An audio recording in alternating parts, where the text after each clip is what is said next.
I just learned that like I dig that, right? Like I really felt something special there. And I think it was a highlight of my experience for that reason, for that feeling of connection, for that awe-inspiring at human creation.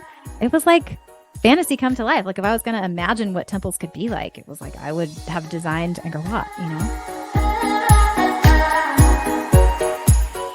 Welcome to the Crossing It Off podcast, where we believe living with intention through a bucket list lifestyle is a great way to bring yourself personal joy. As you are crossing items off your list, you're actually filling up your bucket. The more items you cross off, the more joy gets added, until eventually your joy spills over into the lives of those around you. My name is Roger Williams, and as the host of this show, I will be interviewing guests, people just like you that are crossing items off their own bucket list. My hope is that by hearing these stories, you will be inspired and empowered to cross items off your own bucket list. When you find something impactful for your journey, we invite you to share the episode with one other person and leave an honest rating or review of the show. This is an amazing way for you to gift those feelings of inspiration and joy to others. Now let's start crossing it off together.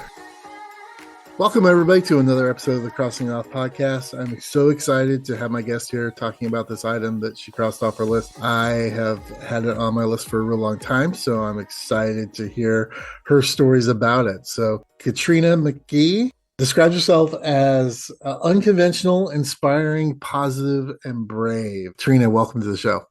Thank you for having me, Roger. I'm excited to be here. Awesome. So tell everybody, what did you cross off your list? I saw Angkor Wat at sunrise.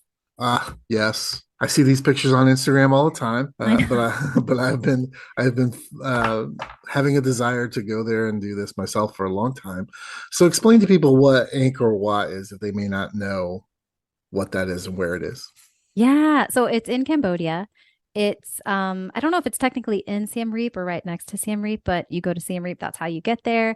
And it is the largest religious monument in the world. So it's actually like a complex of temples. I think it was originally constructed as a Hindu temple, but it's basically this complex of temples, which I didn't fully understand the size and scale until I got there. But it's like these massive temple structures, but there's multiple ones across this place. It's just insane how large it is. But yeah, it's an amazing place that it's a little bit mind-blowing that it exists. Yeah, at one point I think I heard that there was like 1.5 million people that lived there in ancient times, that it was a huge, huge city. And the Hindu stuff comes from the fact that they would trade with India in Cambodia, and the traders would get stuck there for months and months and months until the trade winds reversed. And so there's lots of, even though it's in the midst of Southeast Asia, there's lots of Hindu culture and carvings and stuff. So why was this an important thing for you to put on your bucket list? And where did that come from for you, that desire to do that? Yeah. So, you know, the desire actually started when I began planning my 20-month career break. So I knew I was going to quit my job. I knew I wanted to travel around the world. At that time, I thought I would travel around the world for about a year. And Southeast Asia was on my list. And so when I thought about, if I've got this finite amount of time to go live my dreams and to see things that feel magical, what would I want to see? Going to see Angkor Wat was on the list because, you know, I'd seen it in movies. I think, you know, Tom Prom, I think, is in Tomb Raider, but, you know, I'd seen photos as well. And it was like, for me, one of the most magical sort of transformative powers of travel and being in other places is standing somewhere where I am just in complete awe of the world. And so like the Grand Canyon, as cheesy as that sounds, right? I had that moment where you're just standing there and you're like, how does this exist? And how am I here in this moment? And to me, Angkor Wat just had this appeal. You know, the things that I saw on my break, a lot of them were driven by just a photograph or a story, and but it's like it resonates. It like dings a bell in my spirit. It's like ding, and it's like, oh, I got to go see that. That's how I ended up in Provence, like eating my way through. Provence was reading Peter Mail's A Year in Provence. So Angkor Wat for me was like, I think I saw a photo and I was like, I want to be standing there and I want to be inspired by life. I want to be awestruck. And so I didn't really know what it entailed. I had to do a lot of research to figure out like, where do I have to be?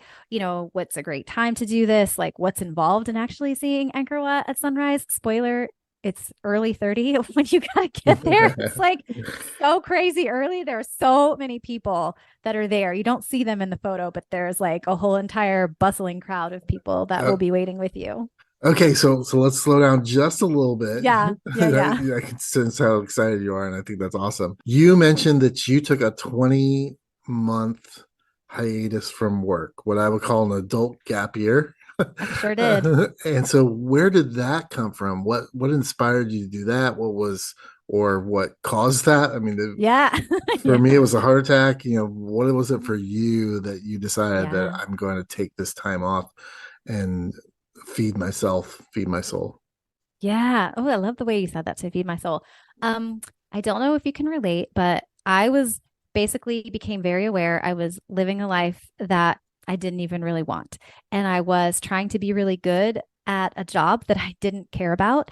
And I felt like, holy crap, if I don't change something, this is going to be the rest of my life. So I actually, this was in 2011. I had a friend recommend a life coach, which I didn't even know what a life coach was.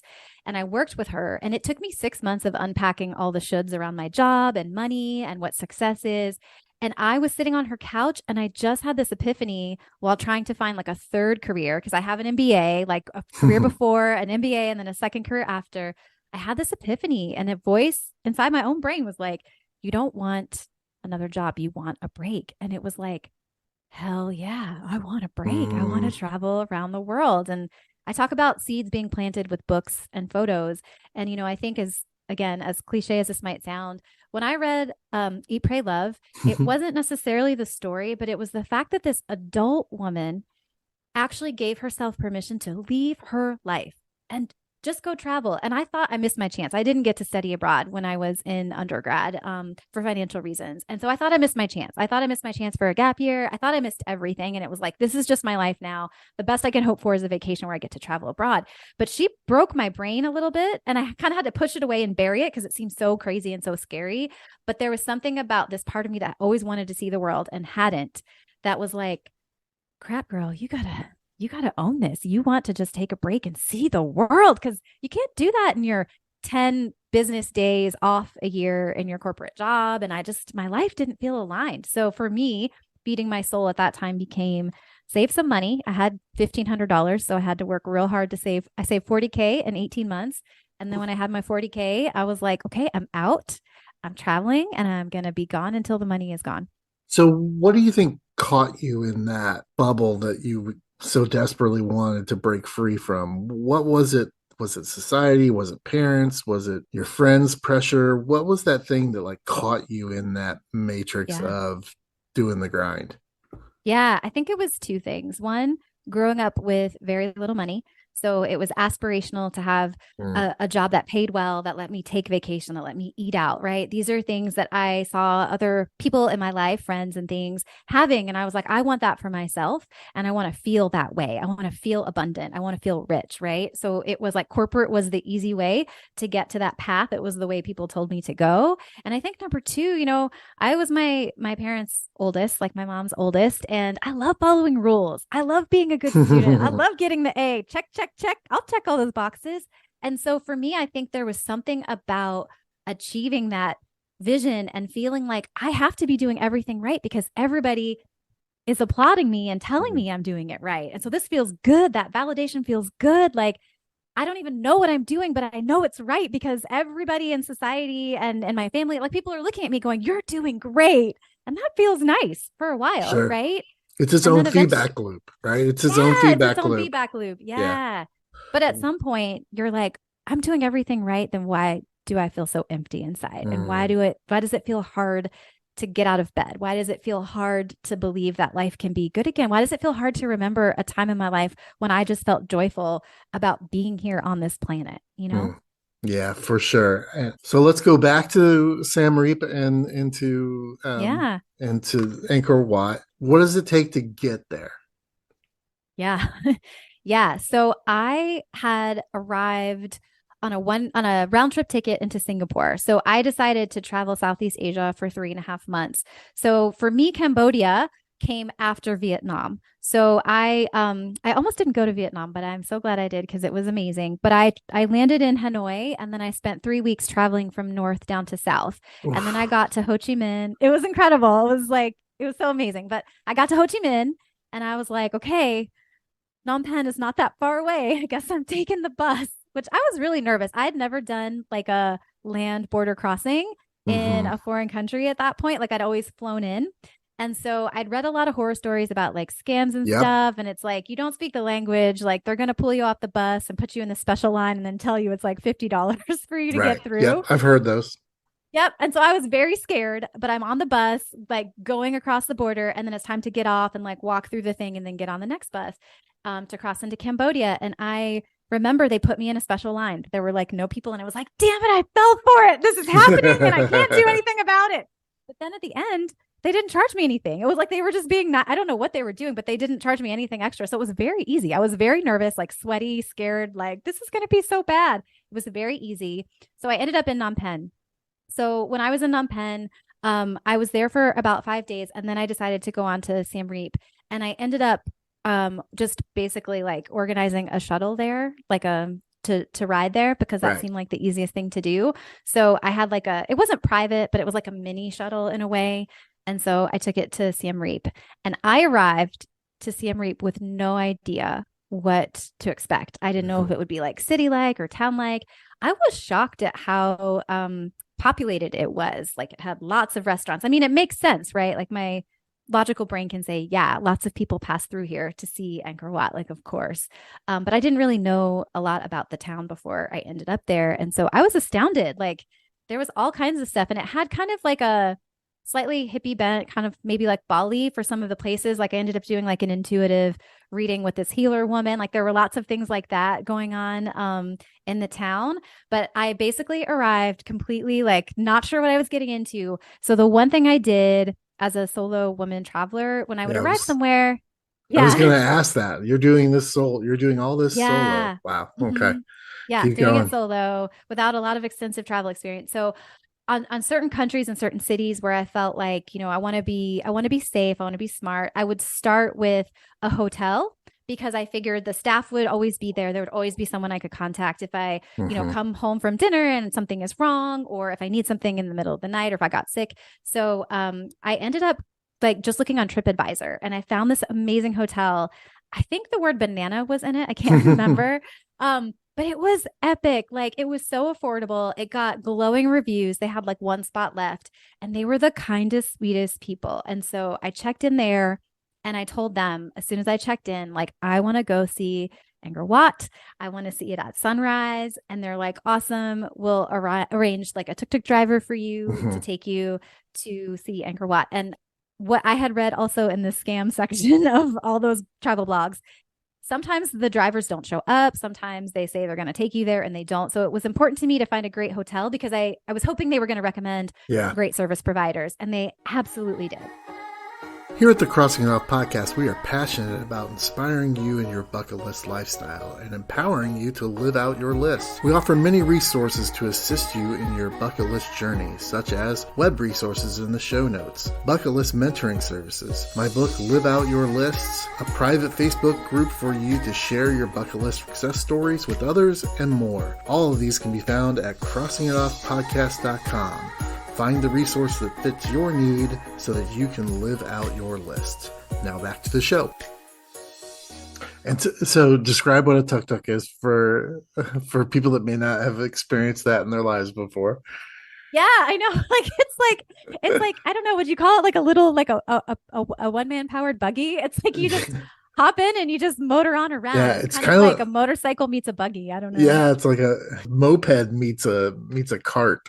Yeah, yeah, that's accurate. A moped meets cart. It's Yeah, a yeah, yeah, it's absolutely. super So fun. yeah, So you were able to make arrangements. Did you experience Angkor Wat before your sunrise day, or was that like your first experience? that was my first experience. And I Wow. have to say, I know, and I did this in 2014. So, I imagine that it's only, become more populated like many places, on this earth with more tourism. And then I know COVID has imposed different rules in different places. But back then, I didn't have to buy my ticket in advance. I just had to get there really early to make sure I could get a ticket.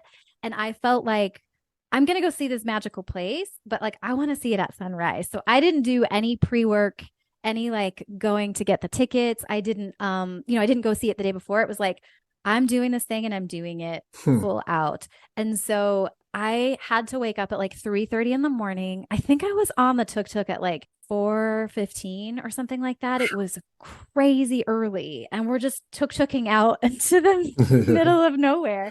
And I'm just like cold, tired. I'm like, why did I decide I would do this? I could just see this in the day. Is sunrise really that great? Why did I decide to be here?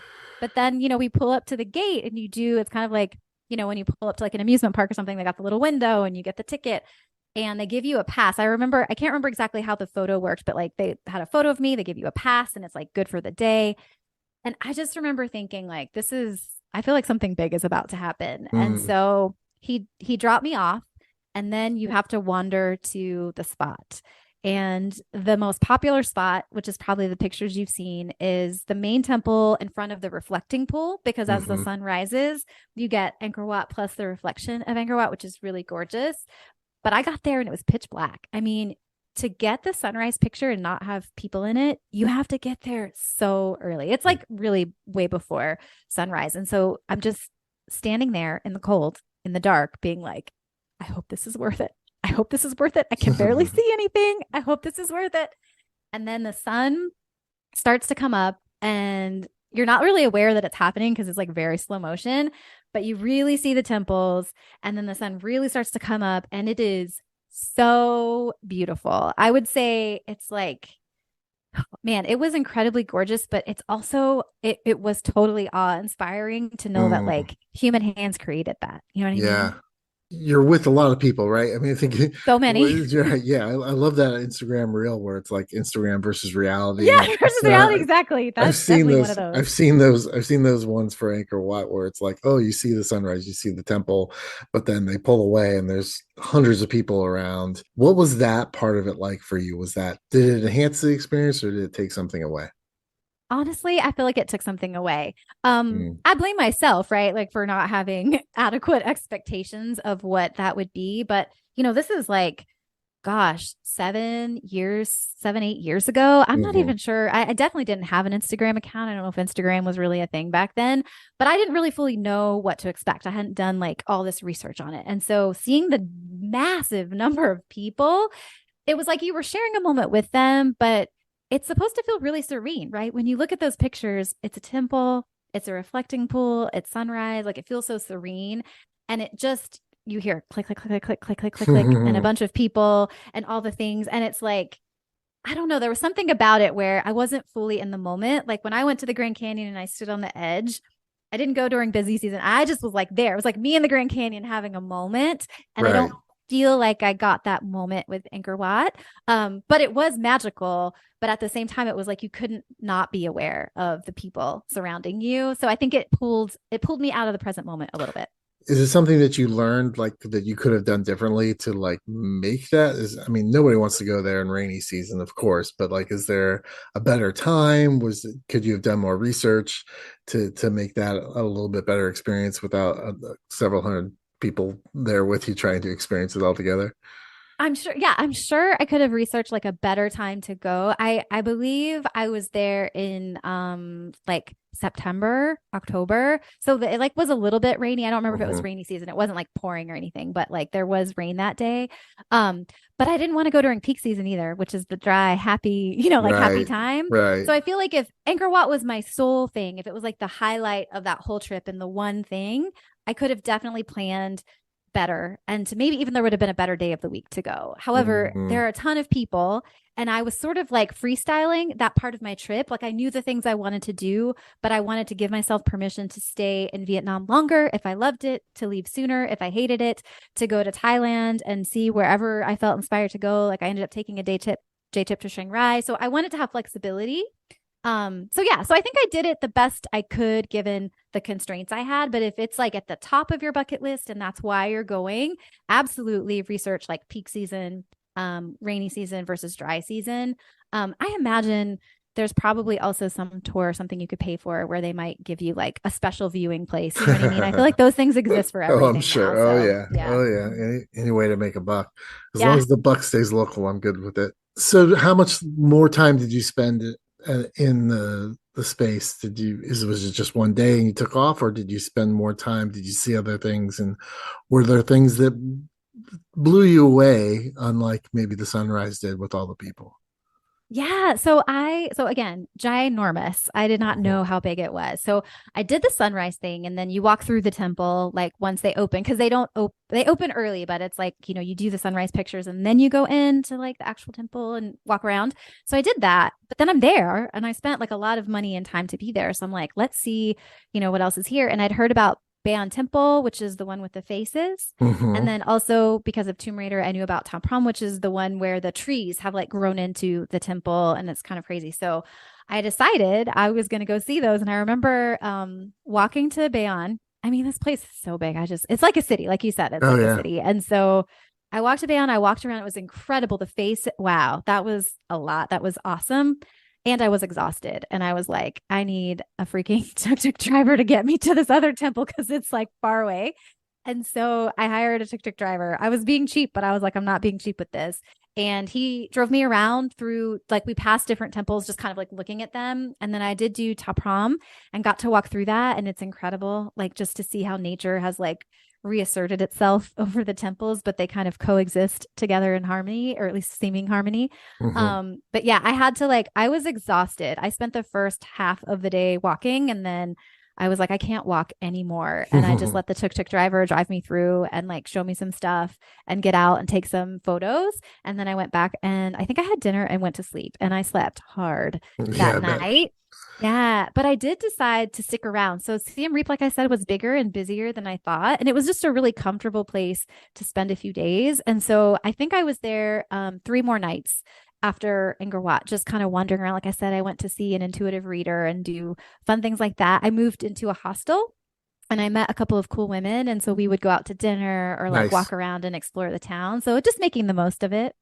So this was a much bigger trip for you, and you had lots of stuff going on. This wasn't the only thing, but specifically, what did you take? What was your takeaway from going to Angkor Wat? How did it impact you, and maybe how did it impact the rest of your travel? Yeah. So I think the learning for me was again like knowing that I want to be present for those special moments. So just being really aware and thinking more deeply about like, when am I going? How am I going? What am I getting into? Like I didn't really research it. And I was like, it was still amazing, but I think I could have had an even more amazing experience being more thoughtful about it.